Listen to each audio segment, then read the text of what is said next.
بخود آپ کو بتاؤں کہ اگر مجھے سیکنڈ چانس لائف مل رہی ہے تو میری فرسٹ پریفرنس پیشہ سپاہ گری ہوگا. عمران خان صاحب مجھے 3 دفعہ بلا کے کہا کہ یو کم. یہ کب کی بات ہے؟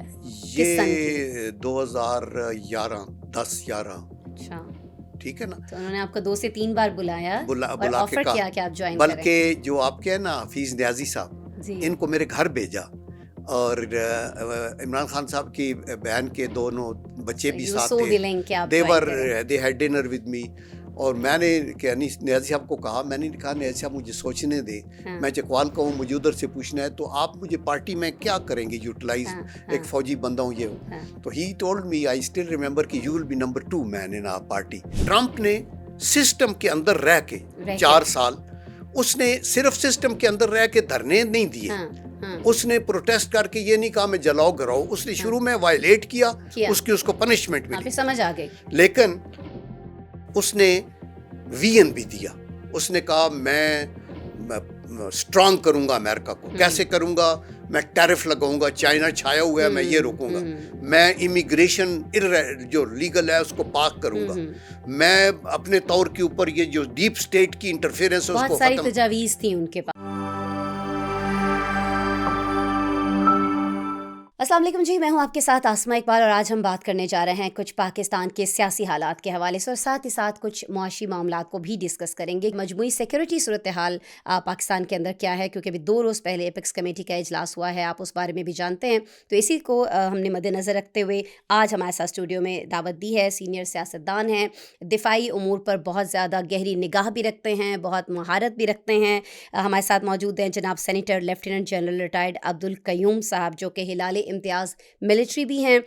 بہت سارے کام وہ ایک ساتھ کر رہے ہوتے ہیں, اور لیکن کچھ چیزیں جو میں آپ کو بتا دیتی ہوں, کچھ ہم ان کی زبانی جان لیں گے. صدر ہیں پاکستان ایکس سروس مین سوسائٹی کے, chief pattern Pakistan youth parliament بھی ہیں, اس وقت اسٹوڈیو میں ہمارے ساتھ موجود ہیں. انہیں ویلکم کرتے ہیں. السلام علیکم جنرل صاحب. جی وعلیکم السلام. کیسے ہیں سر آپ؟ خیریت سے؟ الحمدللہ. So nice of you. ایک تو یہ میں آپ کے بارے میں کہنا چاہوں گی کہ نام ہی کافی ہے, مطلب بہت ساری چیزیں آپ کے بارے میں بتانے کی ضرورت نہیں ہے. لیکن دوسری جانب میں یہ سمجھتی ہوں کہ بہت سارے نوجوان چونکہ اس وقت آپ کو دیکھ رہے ہوں گے, تو بہت ساری چیزیں آپ کے بارے میں بتانا ضروری ہے بھی, کیونکہ ہمارے ہاں یہ سمجھا جاتا ہے کہ ایک شخص جو ہے ایک وقت میں وہ ایک ہی کام کر سکتا ہے بہتر انداز میں. لیکن جب ہم آپ کو دیکھتے ہیں تو آپ ایک وقت میں ہمیں بہت سارے کام کرتے ہوئے مختلف ادوار میں دکھائی بھی دیے, ابھی بھی دکھائی دے رہے ہیں, اور مزے کی بات یہ ہے کہ سارے کے سارے کام آپ بہت بہترین انداز میں کر رہے ہیں. تو مینیج کیسے کرتے ہیں اور کر کیا رہے ہیں؟ انفیکٹ آج کل آپ کیا کچھ کر رہے ہیں؟ دیکھیں آسمہ, بہت مہربانی, آپ نے مجھے بلایا. دیکھیں میں جب آرمی میں تھا تو میں ٹوٹلی فوکسڈ اپنے پروفیشن پہ تھا, اور اللہ کا کرم ہے میں وار ویٹرن ہوں, 1971 وار, ماشاءاللہ. اور بڑا مطلب ہے مجھے ایک دفعہ جب میں ملٹری سیکٹری تھا معین قریش صاحب کے ساتھ, تو انہوں نے مجھے کہا کہ جن صاحب آپ نے سول سائڈ بھی دیکھی ہے اور ملٹری سائڈ بھی دیکھی ہے, اگر آپ کو زیادہ اگین چانس ملے تو کون سا پروفیشن دیکھیں گے؟ میں کہ سر میں بخود آپ کو بتاؤں کہ اگر مجھے سیکنڈ چانس لائف مل رہی ہے تو میری فرسٹ پریفرنس پیشہ سپاہ گری ہوگا, کیونکہ اس کی میں بڑی میرے دل میں ویلیو, تو وہ میں ادھر فوکس رہا. جب میں ریٹائر ہوا تو مجھے فوراً پھر چیئرمین پاکستان اسٹیل مل لگا دیا گیا. جی جی, اس وقت جنرل پرویز مشرف اس وقت اسٹیل مل کے یہ حالات نہیں تھے. ہاں, اسٹیل مل واز ان شیمبلز, اور اللہ بخشے پرویز مشرف صاحب کو, پرانے ہم آرٹلری میں بھی اکٹھے تھے, میجرز اکٹھے تھے, تو انہوں نے مجھے کہا کہ وہ خراب حالت میں ہے تو اس کو, تو میں نے کہا سر ٹھیک ہے, although my wife was unwell, ان کے کچھ اور ہارٹ سرجریز ہوئی تھیں, اور وہ تو انہوں نے کہا نہیں ان کو آغا خان میں لے جائیں اور وغیرہ, تو وہ ان کے بعد ان کی ڈیتھ بھی ہوئی. لیکن میں نے خدا کا کرم ہے ان مائی ہمبل وے اسٹیل مل کو بہتر کیا, اس کے سارے لونز جتنی لائبلٹیز ختم کر کے اس کو پروفٹ میں لے کے آئے, اور یہ تاریخ کا حصہ ہے. چھوڑا کیوں؟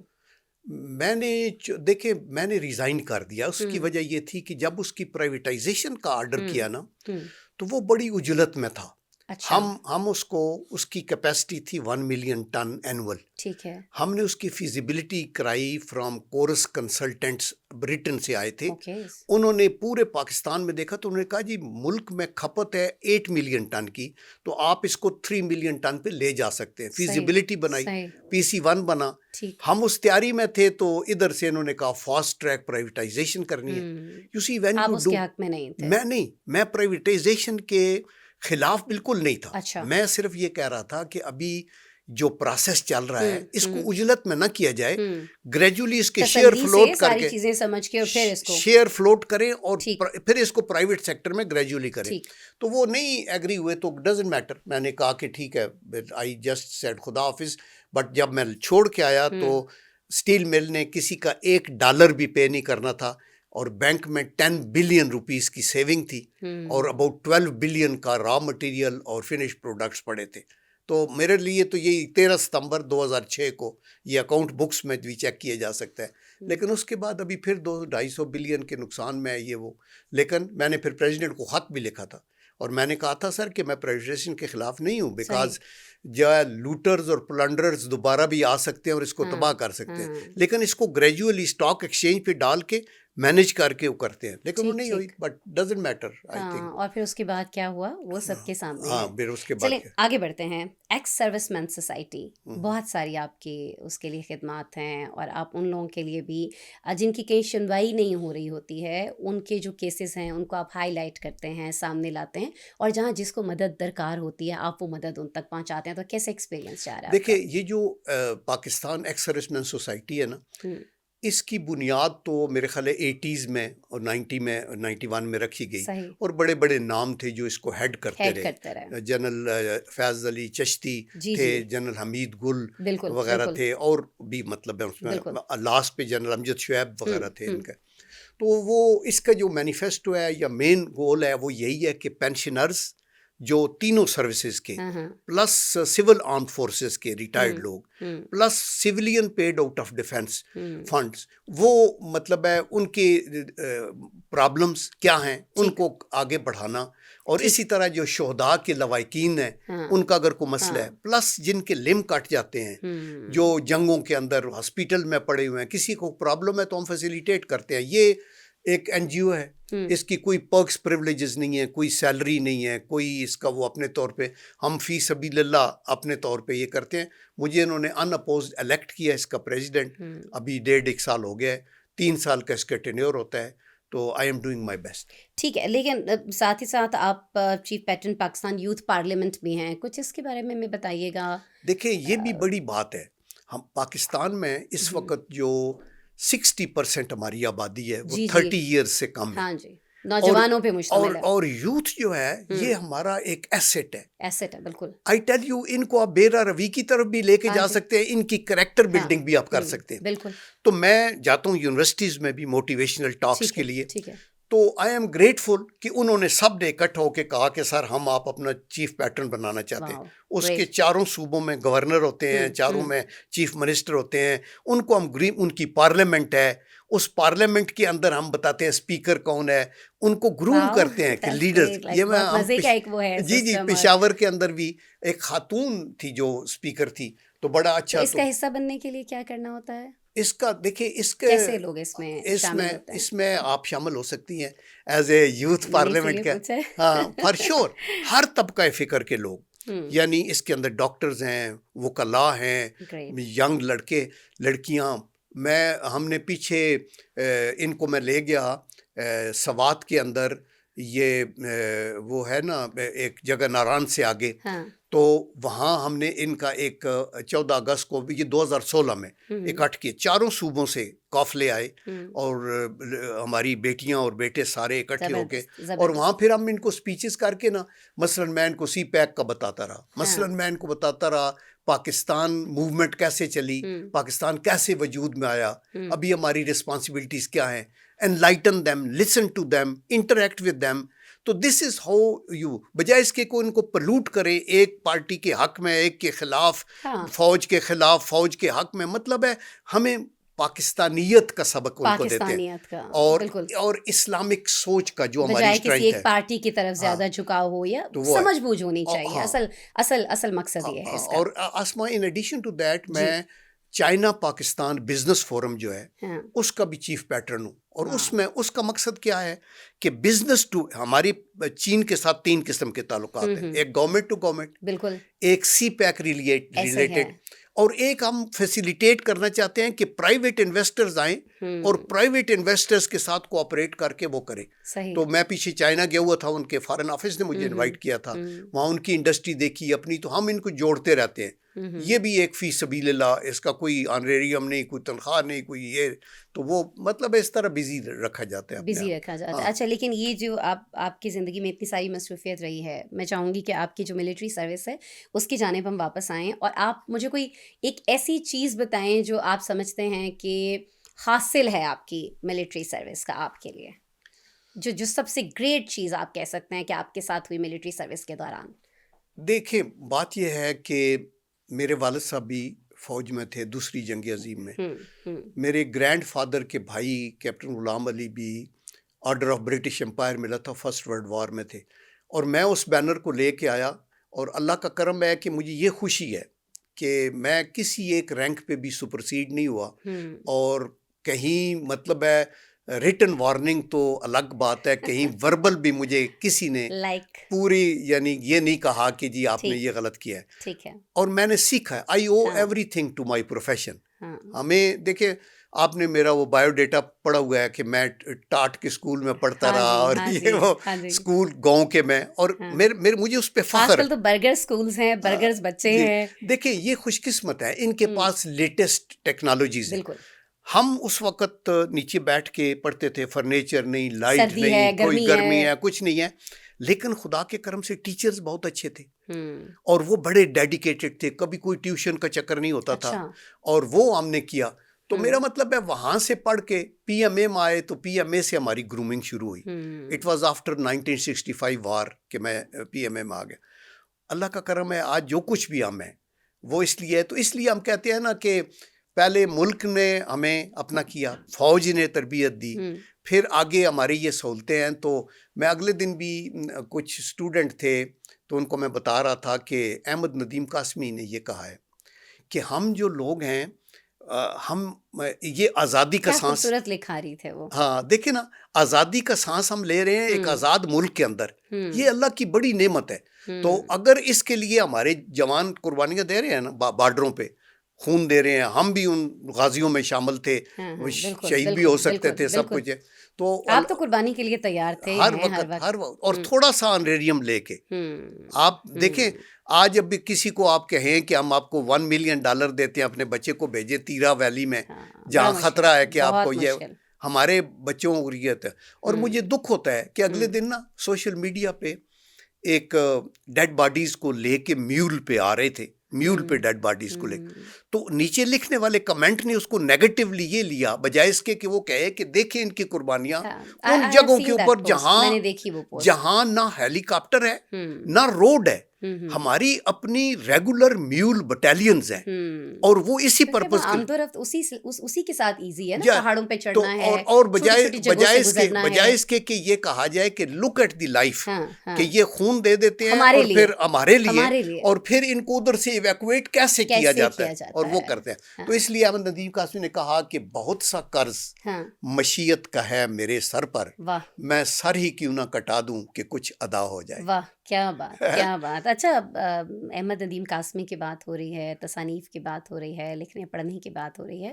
آپ بھی بہت کچھ لکھتے ہیں، بہت سارے کالمس تو میں نے آپ کے پڑھے بھی ہیں. ابھی ریسنٹلی میں نے آپ کا ایک کالم دیکھا ہے جو آپ نے ابھی جب پاکستان میں آئینی کوڈس کی بات ہو رہی تھی، آئینی بینچز کی بات ہو رہی تھی، تو آپ نے بہت زیادہ، اس کے علاوہ بھی بہت ساری تحریر آپ کی ہیں، کتاب بھی ہے آپ کی. کچھ اس بارے میں بتائیے، کیسے اس جانب آنا ہوا، اور اتنے سارے کام کرتے ہوئے پھر لکھنے کا ٹائم کب ملتا ہے؟ دیکھیں، اسٹیل مل سے جب میں فارغ ہوا تو میں آ گیا، تو اس وقت جنرل پرویز مشرف صاحب کی حکومت تھی، اور میں ان کو یہ کہہ رہا تھا کہ آرمی جنرل کا اقتدار میں آنا ایزی ہے، لیکن اقتدار سے نکلنا بڑا مشکل ہوتا ہے. ایگزٹ اسٹریٹجی آپ کو بنانی چاہیے. تو میرے ان سے یہ بھی ڈفرینسز تھے. اچھا اور ٹائملی مشورہ تھا. میں بڑا، اور اس کے اوپر میرے کالمز ہیں. میں نے پھر فکر و خیال کے موضوع پہ نوائے وقت میں 7-8 سال لکھتا رہا. اور مجید نظامی صاحب اللہ انہیں بخشے، انہوں نے انکریج کیا کہ یہ ان کا ایڈیٹوریل پیج پہ لیڈنگ کالم ہوگا. اس پہ 4 بکس ہیں، فکر و خیال 1 2، پاکستان کے اندرونی مسائل، اس میں آپ نے یکجا کیے ہیں. اس کے اندر وہ یکجا کیے ہوئے ہیں. تو وہ بس لکھتا رہا. پھر میں انگلش میں کچھ لکھے کالمز، یہ دی نیوز انٹرنیشنل میں اور لندن نیشن کے اندر. ان کے اوپر بھی 25 کالم کی ایک کتاب ہے، لرننگ فرام ہسٹری. اس پہ سرتاج عزیز صاحب نے کمنٹ دیے ہوئے ہیں، راجہ ظفر الحق صاحب نے دیے ہوئے ہیں. اور جو میری پہلی کتابیں ہیں اس پہ مجید نظامی صاحب، ڈاکٹر اے کیو خان صاحب اور فتح محمد ملک صاحب اور جہانگیر جو ہمارے ایمبیسڈر رہے تھے، انہوں نے، قاضی جہانگیر صاحب، انہوں نے. تو مطلب ہے کہ آئی ڈیڈ مائی بیسٹ، اور وہ میں کرتا رہا بیکاز سوچ کے. You did your best, but how? I really want to know because جہاں تک میں جانتی ہوں آپ کے بارے میں، آپ کی مدر جو ہیں ان کا انتقال آپ کی بہت ارلی ایج میں ہو گیا تھا. And when someone says کہ آئی ڈیڈ مائی بیسٹ، تو اس کے لیے بہت ساری جگہوں پر وہ اپنی مدر کو کریڈٹ دے رہے ہوتے ہیں کہ انہوں نے بڑی قربانیاں دیں، انہوں نے یہ سکھایا، یہ بتایا. آپ کے والد طبیعتاً تھوڑے سخت مزاج بھی تھے، تو کیسے پھر آپ نے یہ سارا اٹس لائک یہ آپ کے فادر کی طرف سے آپ میں آیا یا کیسے؟ I really want to know. دیکھیں اسما، یہ ایک بڑا چیلنجنگ ٹائم تھا اور بڑا بلیک ایک چیپٹر میرے لیے یہ تھا. only 11 mother was less than 40 years and she passed away. اور بچے بھی تھے اور مجھ سے چھوٹی سسٹرز بھی تھیں 2-3. تو and you have no brother? No brother. تو ہمیں اس کو چلانا بھی تھا آگے. اور مدر کے ساتھ یہ اٹیچمنٹ ہوتی ہے. فادر تو اللہ کا انہیں بخشے، father died at the age of 92 اور وہ میرے ساتھ رہے آخری 15-20 سال. تو ان کا ایک اپنا تھا. لیکن مجھے ایک اللہ تعالیٰ کی طرف سے ایک اسٹرینتھ آئی کہ ابھی we have to move forward. تو میں کنسول فادر کو بھی کرتا تھا، لیکن مجھے لک آفٹر میری ایلڈر سسٹرز جو تھی نا، وہ ماں کے رول میں آ گئی. آپ سب سے چھوٹے تھے؟ میں، مجھ سے 3 بڑی سسٹر تھیں اور 3 چھوٹی سسٹر تھیں. تو جو چھوٹی سسٹر تھی ان کو میں نے لک آفٹر کرنا تھا، بڑی سسٹرز ہمیں لک آفٹر کرتی تھی. اور پھر میں اس کے بعد کالج میں چلا گیا، کالج سے پھر پی ایم اے چلا گیا. تو اللہ کا کرم ہے. پھر وہ دیکھیں ون رف سیٹ آؤٹ، آپ کو ریکنسائل کرنا پڑتا ہے کہ یہ ریئلٹیز آف لائف ہیں. اور اللہ تعالیٰ جب کوئی مصیبت ڈالتے ہیں تو وہ خود فرماتے ہیں کہ میں پھر اس کا حوصلہ بھی، اس کو جھیلنے کا حوصلہ بھی عطا کرتا ہوں.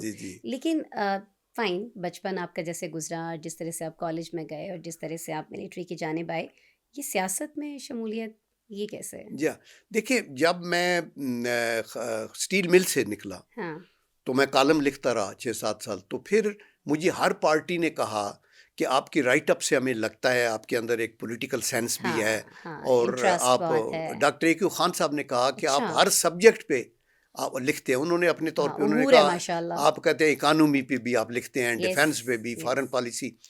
تو میں I was grateful to all parties کہ انہوں نے مجھے آفر دی، بشمول تحریک انصاف. عمران خان صاحب مجھے 3 دفعہ بلا کے کہا کہ یو کم. یہ کب کی بات ہے؟ یہ 2011 10-11. اچھا ٹھیک ہے نا. تو انہوں نے آپ کو 2 سے 3 بار بلایا، بلا آفر کیا کہ آپ جوائن کریں. بلکہ جو آپ کے نا حفیظ نیازی صاحب، ان کو میرے گھر بھیجا. اور عمران خان صاحب کی بہن کے دونوں بچے بھی ساتھ تھے. they had dinner with me. اور میں نے نیازی صاحب کو کہا، میں نے کہا نیازی صاحب مجھے سوچنے دیں، میں چکوال کا ہوں، مجھے ادھر سے پوچھنا ہے، تو آپ مجھے پارٹی میں کیا کریں گے یوٹیلائز، ایک فوجی بندہ ہوں یہ. تو he told me, I still remember کہ you will be number 2 man in our party. میں ہوں but you will be there. تو پھر کیوں انکار کیا؟ سنیں آنیسٹلی میں نے انکار بھی نہیں کیا تھا. I was in the process of thinking کہ میں جوائن کروں یا نہ کروں. فیصلہ نہیں کر پا رہے تھے. پھر میں کانسٹیچوئنسی میں گیا اپنی چکوال، وہ مسلم لیگ کا ایریا بھی ہے. تو اتنے میں مجھے نواز شریف صاحب نے بلا لیا، چونکہ جماعت اسلامی نے بھی کہا، پی ایم ایل کیو نے بھی کہا، پی پی پی. تو میں بے نظیر، اور یہ ساری آفرز آپ کے پاس ایک ساتھ تھیں؟ آگے پیچھے کچھ ساری تھی. ٹھیک ہے. تو جب ادھر میں گیا تو میاں صاحب نے کہا کہ آئی نیڈ یو. اور آپ، یہ بھی 2011 کا بات تھی جب. تو میں نے ان کو کہا کہ سر میں ابھی یس نہیں کر سکتا چونکہ میں نے عمران کو نو نہیں کی ہوئی اور یس بھی نہیں کی ہوئی. تو لیٹ می گو, ایک طرف سے میں وہ کلیئر ہو جاؤں پھر میں یہ دوگلی بات تو میں کر نہیں صحیح بات. میر صاحب زندہ ہیں, ان سے پوچھیں. اور ہی واز کائنڈ, ان سے میری 1 گھنٹہ ملاقات ہوئی. دین انہوں نے میرے پاس بھیجا چودھری نثار کو گھر پہ, اور انہوں نے کہا کہ پھر جعفر اقبال صاحب آئے. انہوں نے کہا کہ پھر انہوں نے کہا جی آپ کی ہم پنجاب ہاؤس میں اکٹھا پوری میں بناؤں گا اور ادھر آپ کی شمولیت میں خود کروں گا. تو وہ اسی طرح ہوا. اور پھر میں I am grateful to Muslim League کہ انہوں نے یہاں تک کہا. ایسی کیا چیز تھی جس نے آپ کو اتنی ساری پارٹیز کی جانب سے آفر ہونے کے باوجود آپ نے نون لیگ کا انتخاب کیوں کیا؟ دیکھیں اس میں دو کوشچن کا میں جواب دوں گا. ایک تو پہلے آپ نے کہا پالیٹکس میں کیوں آئے. وہ اس لیے میں آیا کہ میں کہتا ہوں کہ آفرز آ رہی تھی لیکن آپ کی اپنی مرضی بھی تھی, آپ نہ آنا چاہتے تو نہیں آتے. دوسری بات دیکھیے, پہلی پالیٹکس میں آنے کی بات اس لیے کہ قائد اعظم محمد علی جناح پالیٹکس میں نہ ہوتے تو پاکستان نہ بنتا. علامہ اقبال پالیٹکس نہ کرتے تو نبی کریم صلی اللہ علیہ وسلم صلح حدیبیہ میں انہوں نے بھی ایک پولیٹیکل موو کیا کہ اس کو روکیں, اور وہ ملٹری اسٹریٹجک موو بھی تھا. تو اس لیے اگر آپ کو لوگ آفر کرتے ہیں اور آپ خدمت کر سکتے ہیں اور آپ پلوٹ نہیں ہوتے تو ادھر آ جاتے. ابھی پارٹیوں کا سلیکشن کیا تھی, میری نگاہ میں ساری پارٹیاں بہت اچھی تھی, لیکن پوائنٹ یہ ہے کہ مسلم لیگ کا میں انتخاب اس لیے کیا کہ یہ ایک پاکستان کی کریٹر جماعت ہے, مختلف ناموں سے آتی رہی, مسلم لیگ کنونشن, کونسل, اور پھر میں نے باخدا یہ دیکھا کہ انہی کی کنٹریبیوشن جو ہے, مطلب میاں نواز شریف صاحب کی کنٹریبیوشن پہلے ٹینیور میں, یہ موٹر ویز آپ دیکھیں, ٹیلی کمیونیکیشن کے سیٹ اپس دیکھیں, آپ دہشت گردی کے خاتمہ دیکھیں, آپ انرجی کے مسائل کو حل کرنے کا دیکھیں. میاں نواز شریف کے اندر ایک تو ٹھہراؤ ہے پالیسی اپنی اس میں, دوسرا 5 وقت کے نمازی ہیں اپنا وہ, تیسرا یہ ان کا اسٹریٹجک سینس ہے کہ وہ ایک موٹی بات کو اس کو لے کے تو آگے چلنا. تو میں نے کہا گڈ, میں اس پارٹی میں ایک رکن کی حیثیت سے کام کرنا چاہتا ہوں. باقی بھی پارٹیاں بہت اچھی ہیں. بے نظیر بھٹو صاحب اللہ انہیں بخشے, وہ ان کی وہ شہادت سے پہلے مجھے بلینک چیک دیا ہوا تھا کہ آپ ادھر اگر آنا چاہیں. وہ پارٹی میرا بھی بڑا اچھا تعلق ہے زرداری صاحب سے بھی. بلاول تو بہت چھوٹے تھے جب میں ایم ایس تھا ان کے ساتھ. تو اس لیے I think it is not important کہ آپ کس پارٹی میں, اٹ از امپارٹنٹ کہ what is your contribution and how you conduct اور اپنے آپ کو. تو آئی تھنک ساری جماعتوں کا مینیفیسٹو پاکستان کو مضبوط بنانا ہے, خوشحال بنانا ہے. صرف یہ ہے کہ اچھی ٹیمیں رکھیں اور اچھے لوگوں کو میرٹ اورینٹڈ پالیسی پہ آگے لے کے آئیں اور اس کو کریں. تو میں سمجھتا ہوں کہ ابھی اصل پرابلم کہاں پہ ہے, کیوں آئے دن ہم یہ دیکھ رہے ہوتے ہیں جو پاکستان کی سیاست میں ایک ہلچل ہمیں دکھائی دیتی ہے, سیاسی طور پر جو عدم استحکام ہمیں پاکستان کے اندر دکھائی دیتا ہے. سر یہی ریزن ہے نا کہ پاکستان میں ہمیں معاشی استحکام بھی اس طرح سے آتا ہوا دکھائی نہیں دے رہا, بیکاز اسٹیبلٹی نہیں ہے جب ہم سیاست کے میدان کی بات کرتے ہیں. دیکھیے وجہ یہ ہے کہ ایک تو جو ڈیموکریٹک سسٹم آف گورنمنٹ ہے اس میں یہ ہلا گلا یہ شور یہ تو رہتا ہے. آپ آپ دیکھیں جاپان میں وہ کرسیاں اٹھا کے پارلیمنٹ میں مارے ہوتے ہیں, باقی بھی ہے. ایک تو اس سے ہمیں اس کو گھبرانا نہیں چاہیے کہ وہ ایکٹیویٹی ہے, لیکن اس ایکٹیویٹی کی حدود و قیود ہے کہ آپ آئین کے اندر رہ کے. ہاں آپ دیکھیں نا, میں امریکہ کے الیکشن کی بات کر رہا تھا کہ ٹرمپ نے سسٹم کے اندر رہ کے 4 سال اس نے صرف سسٹم کے اندر رہ کے دھرنے نہیں دیے, اس نے پروٹیسٹ کر کے یہ نہیں کہا میں جلاؤ گھراؤ, اس نے شروع میں وائلیٹ کیا, اس کو پنشمنٹ ملی, سمجھ آ گئی, لیکن اس نے وی این بھی دیا. اس نے کہا میں اسٹرانگ کروں گا امریکہ کو. کیسے کروں گا؟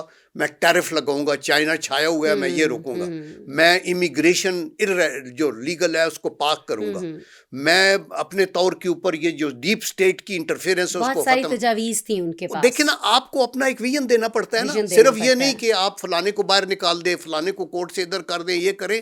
You have to say. And secondly, he also has been telling کہ میں نے پچھلے 4 سالوں میں کیا کیا ہے. مثلا اس کی بگیسٹ کنٹریبیوشن یہ تھی کہ 4 سالوں میں کوئی بین الاقوامی رجیم چینج نہیں ہوئی, کوئی لڑائی نہیں ہوئی.